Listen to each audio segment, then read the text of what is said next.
Now, loops are the stuff which are help us to repeat an action over and over again. So we can say them, it essentially help us to repeat an action over and over again.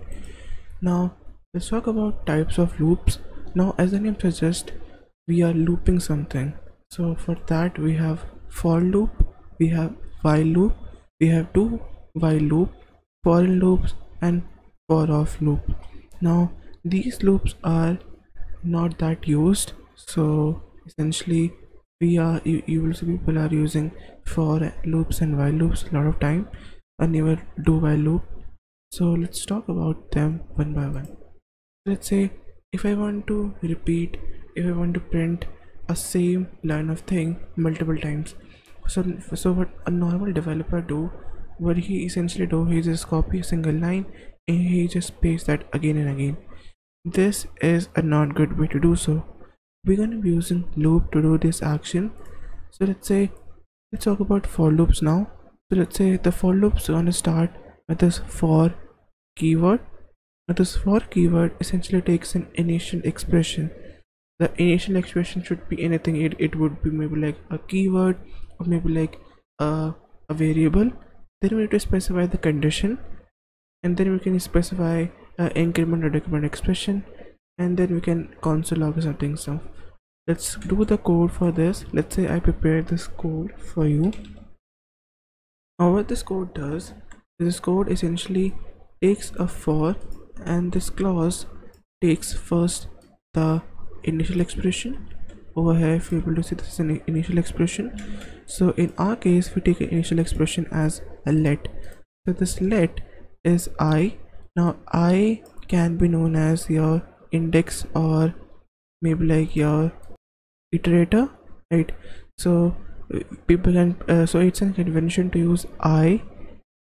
Then we're going to be doing the second one is a condition. A condition is that if your I is equal or less than 10, then we're gonna do this increment and decrement expression, wherein we are incrementing your I plus 1. So for those people who don't know about I plus plus, it's the same as I plus 1. It's the same as this.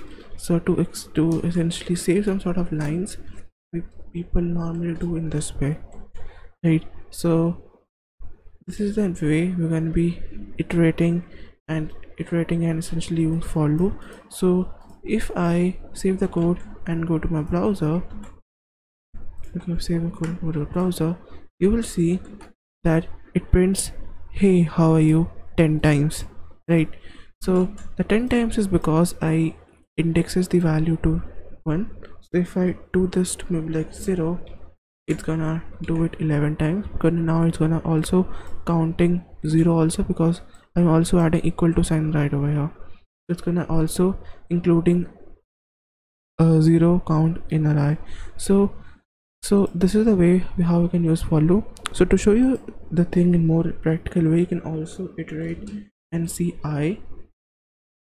Let's say I refresh the count, and you will see right over here we have this hey how are you, which have an index of 0, and it goes so on and so forth. So you will see this is how the index kind of used to works.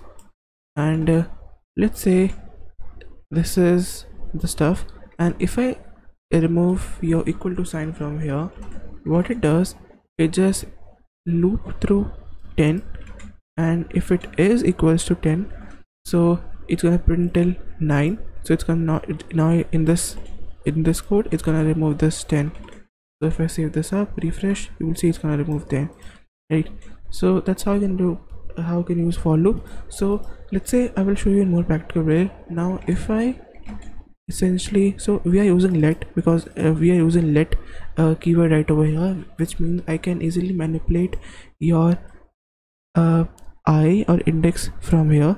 Let's say in the first iteration your I is incremented by 1, which means I is equals to 1, right, in the first iteration. So let's say the first iteration your I which is your index is equals to 1, right? So now it tests that I is equals to 10. yeah it is, then it's gonna again increment the count. So then the I is equals to 2, and in the second iteration it's gonna be equal to 2, the third iteration is gonna be equal to 3, and so on and so forth. And when the I is equals to 10, let's say when the I is equals to 10, so now it's going to comparing in this manner. Now it's going to comparing this 10 is equals to is this, then we know that it's going to be false, hence this loop overs. So that's how I can able to use for loop in JavaScript. That's all. I will see you in the next video.